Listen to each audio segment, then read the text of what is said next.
Ya. Kita bismillahirrahmanirrahim.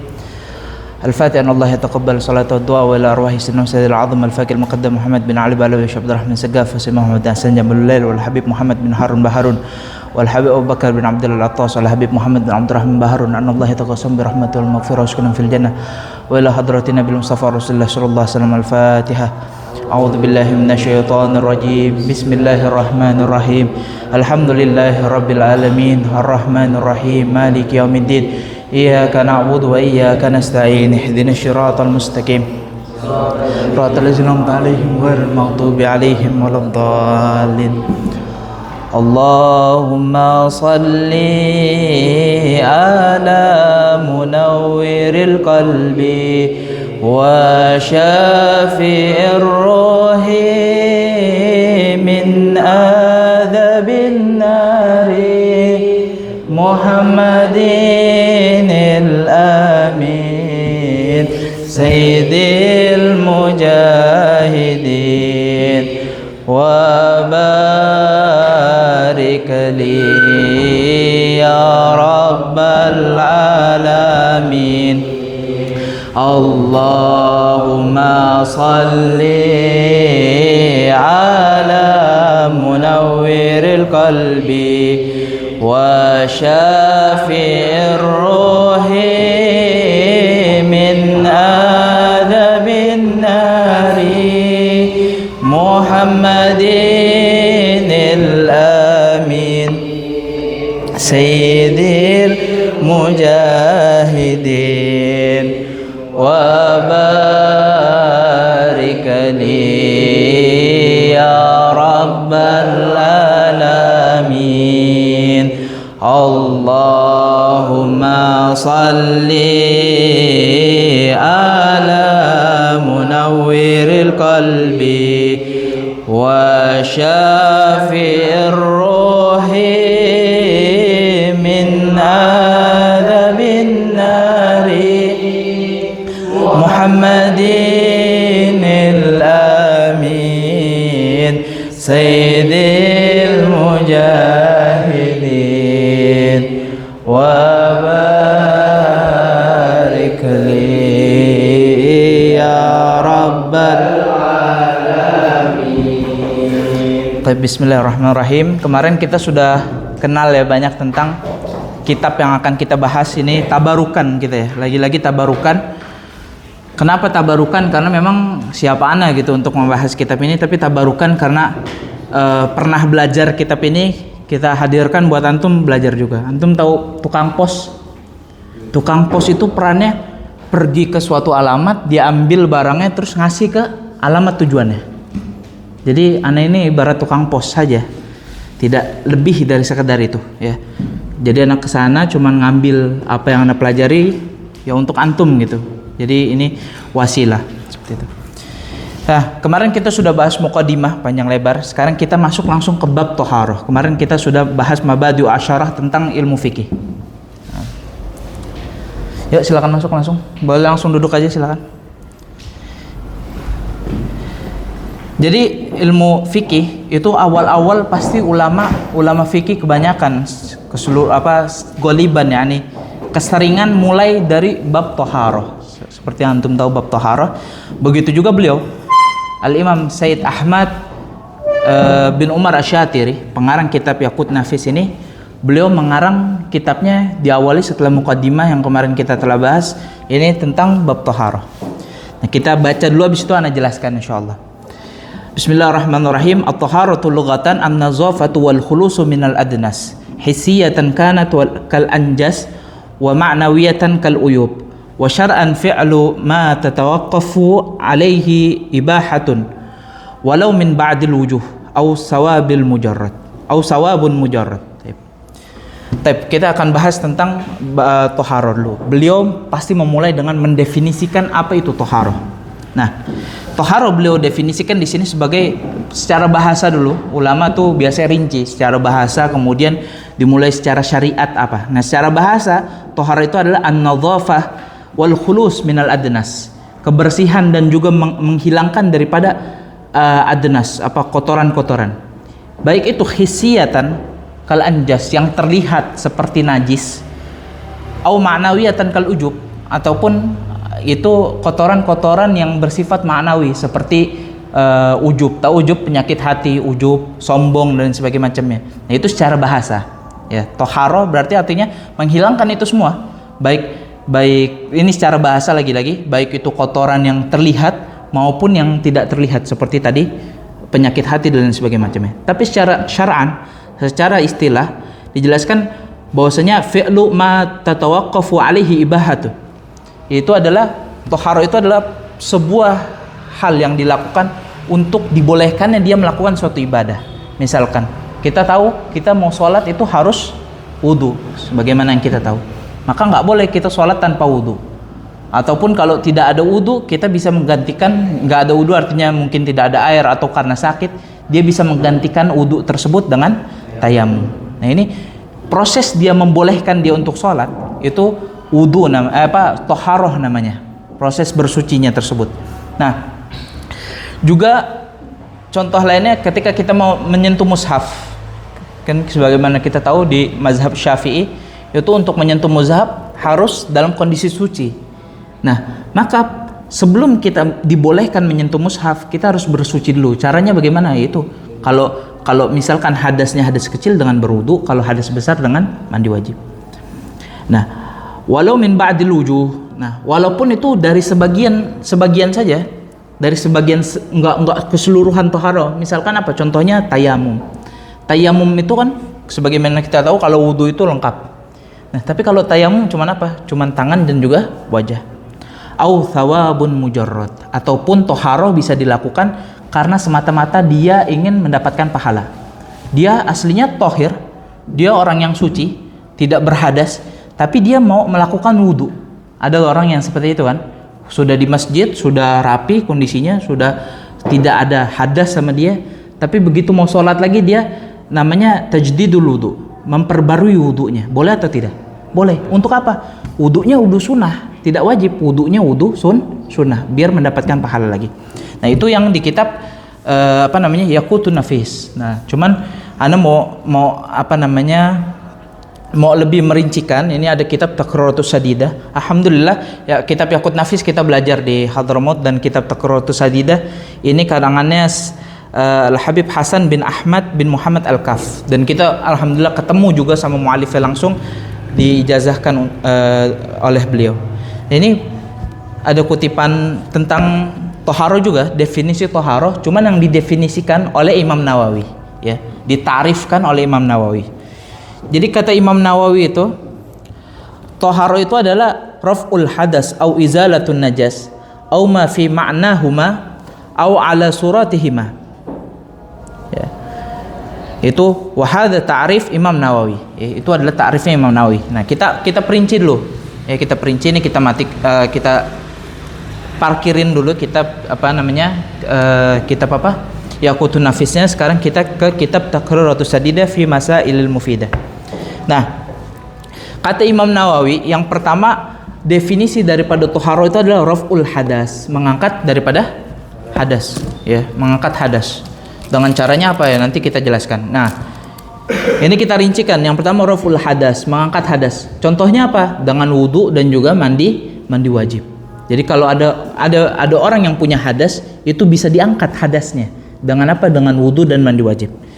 Wa au izalatin najas. Jadi definisi Imam Nawawi kan toharo itu yang pertama raf'ul hadas au izalatun najas, atau menghilangkan najis. Seperti apa menghilangkan najis? Contohnya dengan istinja bil ma. Dia cebok dengan air. Sebagaimana yang kita tahu, cebok dengan air itu adalah mengangkat najis. Ada najis diangkat, dibersihkan najisnya dengan apa? Dihilangkan, Izalat lebih tepatnya maknanya dihilangkan, najisnya dihilangkan. Dengan apa caranya? Dibasuh dengan air. Nanti kita akan bahas tuh. Ada namanya najis mukhaffafah, mutawassithah, ada juga mughaladhah. Bagaimana cara menghilangkannya nanti kita akan bahas. Nah, ini kalau najis mutawassithah kan tuh caranya kita spill dikit ya. Bagaimana cara menghilangkan najis mutawassithah. Dan antum juga sebenarnya sudah belajar, tapi kita tekankan lagi. Sebagaimana kita tahu najis mutawassithah itu dihilangkan dengan cara apa? Basuh dengan air. Berapa kali cukup basuhannya? Sekali cukup. sekali dibasuh cukup. Ya. Nah, ini dibilangin bahwasanya contoh daripada menghilangkan najis itu kal istinja bil ma. Dia cebok dengan air. Wal ghusli tsaubi al mutanajjis. Dan juga contoh yang kedua, contoh daripada izalatun najas, menghilangkan najis adalah mencuci baju yang terkena najis. Mohon maaf. Misalkan baju kita terkena air kencing atau celana atau sarung biasa yang rawan terkena air kencing. Bagaimana cara menghilangkannya? Kita cuci, tapi cucinya nggak boleh sembarangan. Kita kalau cucinya di mesin cuci itu bajunya dulu kita taruh, baru airnya. Kita datangkan airnya sehingga ya nanti kita bahas lebih lengkapnya. Nah, itu bagaimana cara menghilangkan najis itu dari baju. Nah, itu adalah pembahasan daripada toharoh namanya. Paham? Jadi yang pertama raf'ul hadas, yang kedua izalatun najas. Yang ketiga sekarang ma fi makna raf'il hadas. Dia nggak mengangkat najis, tapi dia semakna dengan itu. Dia nggak mengangkat najis, tapi semakna dengan itu. Apa contohnya? Kat tayamum. Antum tahu tayamum kan? Orang yang tayamum itu, apakah hadisnya terangkat? Hadasnya terangkat? Terangkat atau tidak? Tidak. Makanya niat tayamum itu istibahatus shalah. Niat tayamum sekedar buat membolehkan dia untuk sholat. Nggak mengangkat hadas, iya, nggak mengangkat hadas. Tayamum nggak mengangkat hadas. Makanya kalau orang mau sholat wajib ketika tayamum itu satu tayamum untuk satu sholat wajib. Mau sholat wajib yang kedua ya tayamum lagi dia. Nggak bisa, beda seperti wudhu. Kalau wudhu itu bisa wudhunya sekali buat sholat wajib berkali-kali bisa. Ya ada orang mungkin dia mohon maaf misalkan tidur dari pagi bangun-bangun ba'da isya, masya Allah. Ini calon-calon ashabul kahfi dia. Ashabul kahfi tidur 300 tahun. Yang di kelas ini juga yang tidur biasanya dia bibit-bibit calon penerusnya ashabul kahfi. Ya, intinya kan ashabul kahfi tidur bangun-bangun jadi orang mulia yang beriman kepada Allah Subhanahu wa taala. Ya husnuzon sama orang ya. Orang yang tidur samping, oh dia tidur mulu ini kerjanya, mungkin ngikutin ashabul kahfi. Nah, jadi ada orang yang begitu, tidur dari pagi baru bangun malam. Wallahu a'lam apa sebabnya dia begitu. Wajib gak dia sholat? Wajib. Ketika dia sholat nggak di dalam waktunya, maka dia harus mengkodok sholatnya. Maka dia apa? Bisa dia wudhu sekali, sholat lima kali sholat itu bisa. Subuh, zuhur, asar, terus apa lagi? Maghrib, isya. Dengan satu kali wudhu. Tapi kalau misalkan tayamum bisa atau tidak? Nggak bisa. Mohon maaf. Kalau tayamum ya harus diulang-ulang. Tayamum buat sholat subuh. Tayamum lagi buat sholat zuhur. Tayamum lagi buat sholat asar. Dan ini ada kisah unik di akhir-akhir ini kemarin beberapa hari ini ada di Hadramaut namanya ziarah Hud. Pernah dengar ya ziarah Hud? Ziarah Nabiullah Hud. Itu salah satu acara yang terbesar di Hadramaut. Bahkan itu saking padatnya seolah-olah kita seperti haji. Seolah-olah ini jangan dipelintir, nanti di media sosial dipikir, waduh ini Ba'alawi apa ini? Sekarang kan lagi rame ya. Ba'alawi apa ini? Haji-haji di Hadramaut lala. Ini perumpamaan saja. Saking ramenya orang gitu. Orang muslim semua rame. Jadi forum silaturahim terbesar di Hadramaut salah satunya mungkin itu ziarah Hud. Al-Fakir pernah pas ziarah Hud itu ya ziarah Nabiullah Hud ada acara tuntunan acara yang tidak bisa kita jelaskan sini karena membutuhkan waktu yang panjang dan makan waktu. Tapi intinya di sana kita nggak ada waktu buat ghaflah. Beda kalau paham ya? Al iman yazid wa yanqus. Iman itu kadang naik, kadang turun, benar. Kalau lagi turun maksiat, kalau lagi naik imannya bertakwanya masya Allah. Nah di sana kita dices karena ketemu banyak ulama dari Indo, dari Malaysia, dari Hadramaut sendiri, ulama ngumpul di sana. Akhirnya apa? Akhirnya kita keces nih kan muka-muka ulama itu ngelihatnya saja udah bikin ingat Allah. Katanya begitu kan? Muka-muka ulama itu jangankan ilmunya, jangan ngomongin ilmunya dulu, ngelihatnya dulu aja. Kalau kita ngelihat dia udah ingat Allah, itu tanda dia adalah ulama akhirat. Dia ulama yang benar. Salah satu tandanya begitu. Kita ngelihat dia ingat Allah, takut sama Allah. Ya. Nah, pernah ana di sana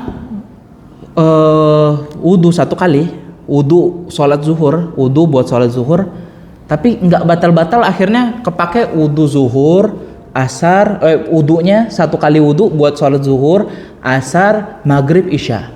Itu dikodo saat nggak dikodo, adaan semua di waktunya masing-masing. Sholat zuhur di waktu zuhur, pakai wudunya sholat zuhur. Kemudian sholat asar, karena masih punya wudu dan nggak batal secara yakin nggak batal, ya pakai lagi wudunya, nggak tajdidul wudu. Waktu itu nggak, karena udaranya dingin, masya Allah. Dan waktu itu memang kita yakin kita masih punya wudu, dan itu beberapa hari terjadi seperti itu, nggak cuma sehari. Asar pakai wudunya sholat zuhur, maghrib juga masih pakai wudunya sholat zuhur, dan kita nggak ke toilet nggak. Begitu juga dengan isya, kita pakai wudu zuhur. Ya. Ada orang yang seperti itu memang. Jadi intinya tayamum itu nggak bisa mengangkat hadas. Ya. Tapi apa? Dia pengganti wudu. Nanti syarat tayamum apa kita jelaskan insya Allah. Nah, contoh lainnya apa daripada yang tidak mengangkat hadas tapi semakna dengan itu? Paham ya, semakna dengan itu ya. Contohnya lagi adalah wudu sahibud darurah. Contohnya seperti apa? Kasalisil baul, orang yang kencing mulu, beser, atau beser. Tapi bukan dikit-dikit mau kamar mandi, bukan, enggak.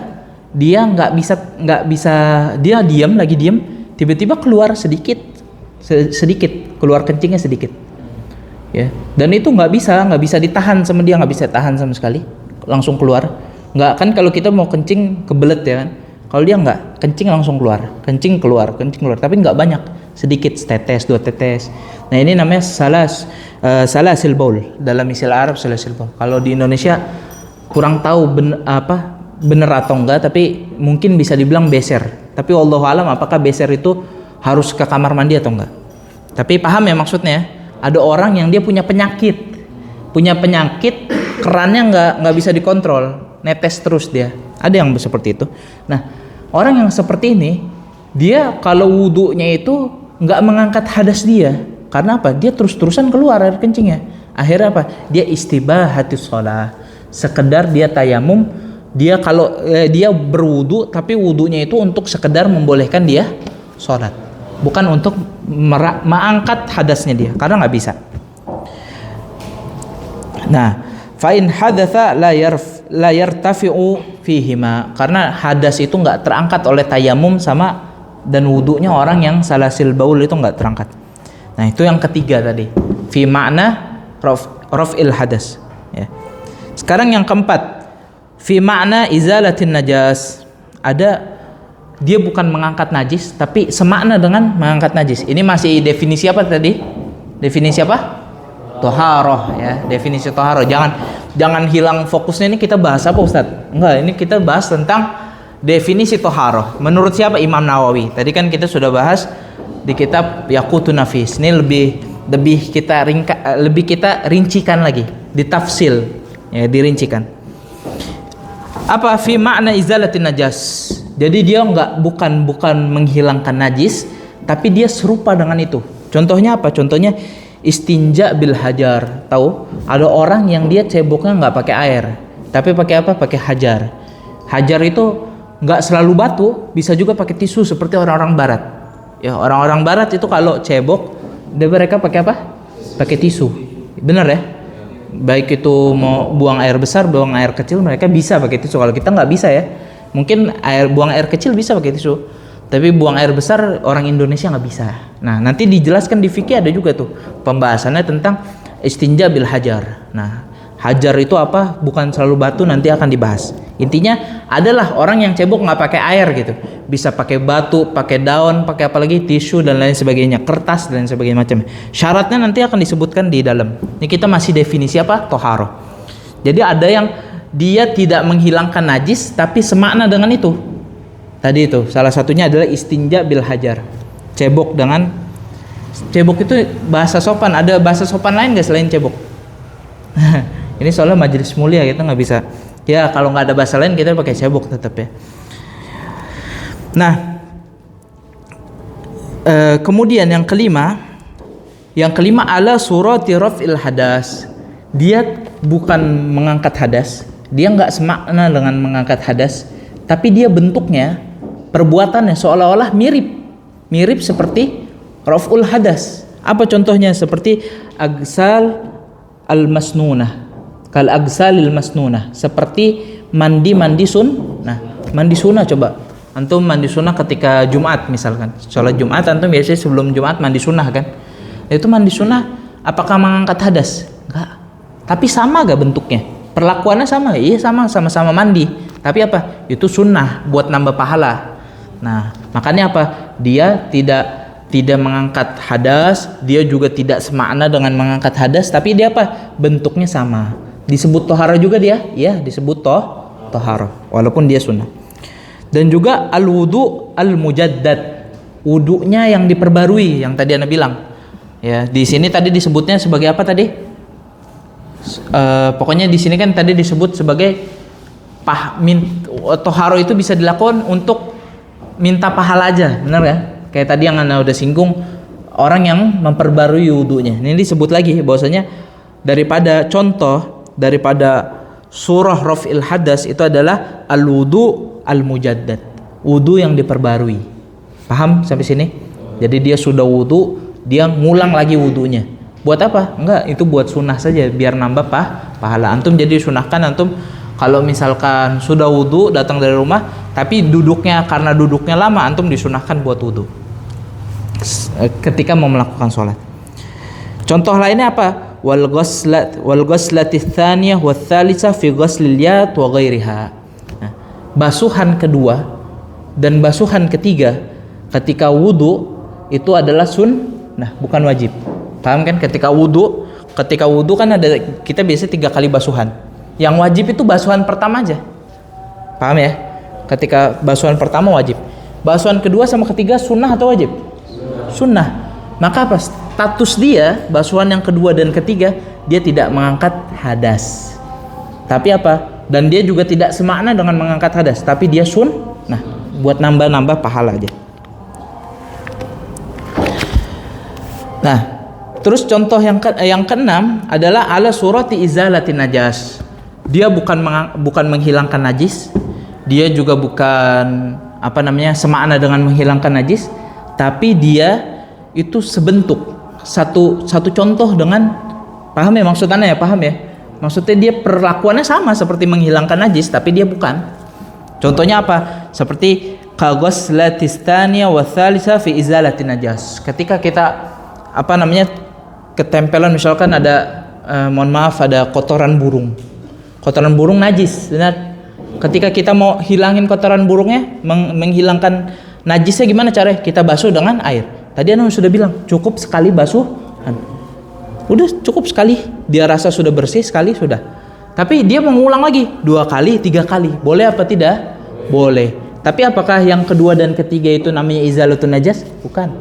Itu apa? Suratu izalatun najas. Dia surahnya dia semisal dengan izalatun najas, tapi bukan izalatun najas. Ya. Najas. Nah, itu paham ya insyaallah. Nah, terus disebutkan juga di kitab Yaqut Nafis, dan di sini adalah maqasidut thaharah. Maqasidut thaharah. Thaharah itu bentuknya seperti apa sih? Bentuk thaharah.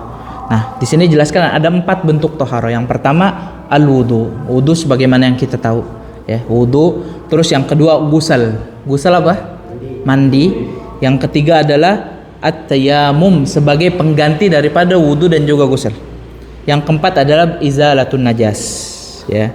4 ini adalah namanya apa tadi? Maqasidut thaharah atau bentuk-bentuk thaharah. Nah, kemudian kita bahas juga wasailut thaharah. Wasailut thaharah. Kalau thaharah itu pakai apa aja sih? Pakai apa aja thaharah? Nah, ini pembahasan dalam kitab ini sama dalam kitab Yaqut Nafis. Jadi kita jelaskan sekarang, nanti besok mungkin kita tinggal baca saja, tapi sudah tidak perlu dijelaskan karena dijelaskan di sini. Paham ya? Kitab ini lebih rinci, jadi kita baca pakai ini, tapi tetap kita baca Yaqut Nafis sebagai tabaruk. Wasailut thaharah yang digunakan dalam thaharah itu ada 4 juga. Yang pertama adalah alma, air. Air itu digunakan untuk thaharah jika dia tahuran, dia suci dan juga menyucikan, atau biasa kita sebut maul mutlak. Dan yang kedua selain air bisa juga apa? At-turab, debu. debu itu bisa digunakan untuk toharoh, yaitu tayamum sebagai pengganti wudhu dan juga ghusl. Dan yang ketiga adalah dabik. Dabik itu menyamak. Tahu nyamak? Nyamak itu ada kulit bangkai terus dibersihin, disamak buat dijadiin tas, beduk atau apalah gitu. Biasanya kan kulit itu kan biasanya kalau bekas dipotong hewan ternak dipotong atau bangkai itu kan kulitnya kalau dipisahin masih ada lemak-lemaknya, urat-uratnya. Nah, ada namanya dabik, itu buat bersihin, disamak namanya. Istilah Indonesianya bahasa betulnya disamak namanya. Dibersihin lah gitu. Yang keempat, tadi yang pertama mak, yang kedua apa? Turab, yang ketiga dabik, yang keempat adalah hajarul istinja. Tadi hajarul istinja bisa berupa batu, bisa berupa tisu, kertas dan sebagainya macamnya. Ada syarat-syaratnya, ya ada syarat-syaratnya. Nanti kita bahas. Nah, dan juga terakhir sedikit disinggung wasailul wasail at-taharah.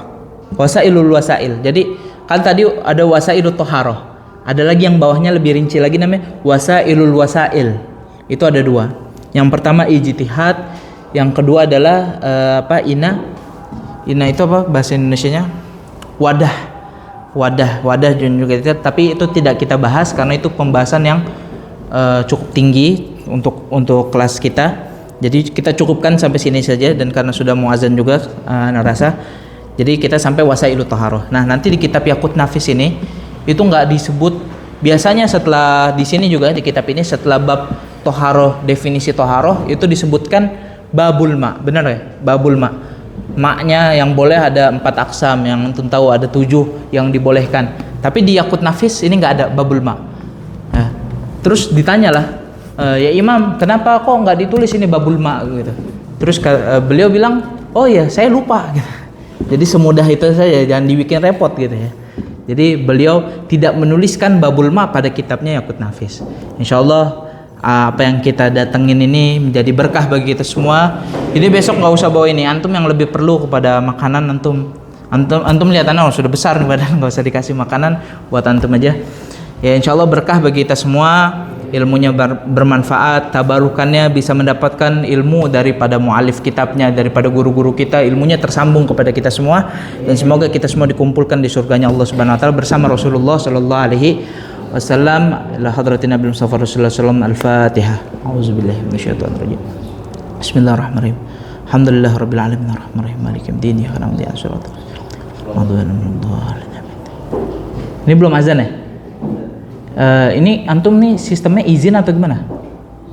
Izin. Oh. Berarti boleh sampai azan kan? Ada yang mau tanya gak? Kalau ada yang mau tanya anda bahas, kalau nggak ada ya keluar sampai azan nih. Kalau nggak ada ya keluar aja. Udah nggak ada yang tanya? Ya. Nah pas SD lihat orang tuanya sholat tapi sambil gendong adiknya itu gimana? Ya boleh, itu Rasulullah sendiri yang nyontoin. Rasulullah lagi sholat di bahasa kita digandolin sama Hasan Hussein, boleh, itu jelas. Dan salah satu dalil orang itu boleh bergerak banyak ketika sholat, yang penting tidak di secara terus menerus alias di jeda-jeda. Itu salah satu ketika Rasulullah menggendong orang ketika beliau sholat. Jadi boleh antum sholat sambil gendong orang, tapi hati-hati. Kita lihat dia sudah balik atau belum. Kalau dia sudah balik dan dia belum disunat, ya, maka itu dikhawatirkan kita membawa najis. Ya, anak di atas 2 tahun lah, bukan balik, sorry. Anak di atas 2 tahun itu kencingnya itu kan najisnya bukan mukhaffaf lagi, benar ya? Dia najisnya itu sudah mutawassithah. Nah, takutnya dia belum disunat artinya kan belum suci tuh, masih ada sisa-sisa bekas itunya. Takutnya ketika kita gendong itu dianggap sebagai hamlun najis, kita bawa najis gitu. Makanya itu kalau masih bayi ya nggak apa-apa gitu. Tapi kalau udah gede, udah umur 7 tahun ya nggak usah digendong lah. Ya. Paham ya? Jadi dikhawatirkan seperti itu, dikhawatirkan kita bawa najis. Ya, ada lagi yang mau ditanyakan? Kalau qada sholat itu harus ada sebabnya gimana? Kalau qada sholat? Harus ada, ya nggak harus. Setiap orang yang keluar dari waktunya terus dia belum sholat, dia bisa qada sholat. Jadi kita harus pisahkan antara qada sholat dengan dosa atau tidak. Ini banyak orang salah kaprah. Banyak orang yang bilang qada sholat itu pasti dosa. Oh enggak. Ada orang yang qada sholat nggak dosa banyak. Ya. Jadi qada sama ada. Lawannya itu. Ada qada sama ada. Antum mungkin kalau sholat niat gitu kan. Usolli fardhu zuhri 4 rakatin apa? Fardhu lillahi ta'ala, adaan lillahi ta'ala. Adaan itu artinya apa? Di waktunya. Sholat zuhur di waktu zuhur. Kalau sholat zuhur di waktu asar itu namanya apa? Qadaan. Ya, paham? Nah, orang yang dia sholat nih, Allahu Akbar, dapat satu rakaat, pas rakaat kedua dia sholat asar misalkan. Sholat asar nih misalkan, ini kan mau maghrib, Ana belum sholat asar, Ana sholat lah sekarang, belum azan kan? Ana sholat sekarang dapat satu rakaat. Rakaat kedua, pas banget rakaat kedua tiba-tiba Allahu Akbar. Nah, dia adaan atau qadaan? Hah? Dia adaan kata ulama, dia adaan. Orang yang dapat satu rakaat di waktunya adaan, terhitungnya bukan qadaan. Tapi masih lanjutnya. Ya lanjutkan saja, karena dia adaan. Mau qadaan juga lanjutkan. Sholat itu nggak, sholat qada itu tidak tersangkut paut sama dosa atau tidak dosa, enggak. Itu perihal lain itu. Ya kita lihat kenapa dia qada. Kalau qadanya gara-gara main game dosa. Kalau qadanya gara-gara ketiduran enggak dosa. Makanya antum hujah besar bagi antum yang sholat subuhnya telat gara-gara ketiduran itu enggak dosa. Ini kabar baiknya. Tapi jangan terbiasa sholat, jangan begadang nah bisa berdosa kalau misalkan dia bergadang sebelum sholat subuh, sebelum azan, dia yakin kalau dia tidur dia kagak bangun. Ada kan orang yang tidur dia yakin dia bangun, ya, dia yakin dalam hatinya, wah paling 5 menit doang, kebablasan, tidurnya kebablasan, dosa apa kagak dosa. Karena kenapa? Dia punya ihtimal, punya zon, nggak perlu yakin, punya zon, punya prasangka kalau dia akan bangun. Kalau dia punya prasangka dia punya bangun, kelewatan waktunya, qada, dosa apa kagak dosa. Yang dosa gimana? Secara yakin dia tidur. Kalau dia tidur dia yakin nih dia tidur. Kalau saya tidur 5 menit pasti kebablasan, subuhnya kebablasan. Dia yakin dia tidur, maka dia berdosa, qadanya berdosa. Jadi paham ya? Qada nggak ada sangkut pautnya sama dosa nggak dosa. Itu pembahasan lain. Kita lihat sebab dia qada apa. Kalau qadanya tadi gara-gara lengah dan sebagainya macamnya dosa. Tapi kalau qadanya udur termasuk uzur tadi apa? Tidur, termasuk lupa, itu udur, ya. Maka itu tidak termasuk dosa. Ya, ada lagi yang mau ditanya? Kalau sholat misal sholat subuh, Ya. jam 7 pagi, berarti ada qadaan. Niatnya qadaan jelas. Kita lihat dulu fajarnya udah terbit belum? Kalau fajar udah terbit, waktu subuh hilang, itu namanya qadaan karena di luar sholat. Nggak apa-apa. Tapi kalau dilazimkan, lazim dalam bahasa Indonesia maksudnya disering-seringin kayak gitu karena nggak apa-apa, itu namanya lalai. Dan itu kena dosa atas kelalaian dia. Kalau dia nganggap itu lalai, meremehkan, itu dapat dosa. Ya. Kalau meremehkan dapat dosa. Kalau dia menentang kewajiban sholat, dia kafir. Misalkan dia nggak mau sholat, terus dia bilang, sholat tuh nggak wajib. Dia ijma ulama padahal ini jelas, mutlak secara sharih Al-Quran maupun hadis mengatakan sholat wajib. Terus dia bilang sholat puasa nggak wajib atau sholat saja nggak wajib, dia bilang, maka dia kafir. Tapi kalau cuman lalai-lalai saja dia nggak kafir. Tapi kata ulama, ini benar ya secara hukum fikih, kata ulama itu dia harus cepet-cepet tobat.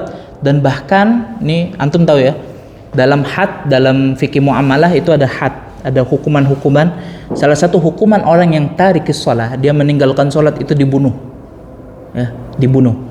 Nah, kalau orang yang nggak mau sholat itu tadi, yang kayak tadi, malas-malasan sholat, itu kata di Minhajut Thalibin kita belajar ini. Tapi nanti orang awam yang mendengar ini harus hati-hati, nggak temen yang nggak sholat terdibunuh, hati-hati juga nih. Omongan Ana sebenarnya Ana ragu-ragu juga bilang bahaya. Ya, tapi insya Allah antum orang-orang yang dikasih faham oleh Allah Subhanahu Wa Taala nggak salah paham. Jadi bahkan kata ulama fikih, nanti Ana bisa tunjukkan nasnya di Minhajut Thalibin, itu perutnya ditusuk-tusuk pakai besi. Kalau dia malas sholat, jadi orang sholat bukan disabet pakai sejadah, tapi ditusuk, sholat. Ditusuk-tusuk perutnya pakai besi, bukan pakai besi tajam, tusuk nyuruh dia sholat itu kalau malas. Antum ada pertanyaan nih sebelum azan? Kalau misalnya kita sholat qobliyah, Sholat qobliyah. tapi udah keburu qomat, apa qobliyahnya harus dibatalkan? Orang kalau sudah qomat itu tidak ada sholat sunnah. Kalau sudah qomat tidak ada sholat sunnah. Kalau sholat sunnah itu namanya sholat sunnah fadhi, nggak kehitung sama sekali. Ya, jadi kalau sudah ada qomat itu tidak ada sholat sunnah. Bagi yang sholatnya berjamaah. Jadi kalau qomat di masjid kok dia sholatnya sendirian di kamar ya dia bisa sholat sunnah. Paham ya? Ya, tapi afdaliyah memang sholat di masjid. Tuh. Ada lagi? Kalau tahajud tiba-tiba azan kan? Oh iya, tahajud tiba-tiba azan. Kenapa? Jawaban antum? Bisa apa enggak? Nggak bisa ya harusnya. Tapi nanti ini perlu anda pelajarin juga. Ya, wallahu alam bisawab. Sampai sekarang anda belum tahu tuh. Baru dengar pertanyaan tahajud terus tiba-tiba azan. Harusnya melalui ilmu yang kita sudah yang sudah kita pelajari, kita timbang-timbang harusnya bisa. Karena sholat wajib saja bisa harus diselesaikan dulu. Apalagi cuman sekedar azan. Oh boleh, secara mutlak itu boleh. Nanti penjelasannya kita karena sudah azan, penjelasannya kita undur besok. Tapi boleh, ya. Karena sholat itu maksudnya azan kan, bukan qomat. Nah, azan ya boleh, nggak ada larangan. Azan itu nggak membatasi seseorang buat melakukan ibadah. Oke, paham? Insyaallah berkah bagi kita semua. Assalamualaikum warahmatullahi wabarakatuh. Hatin.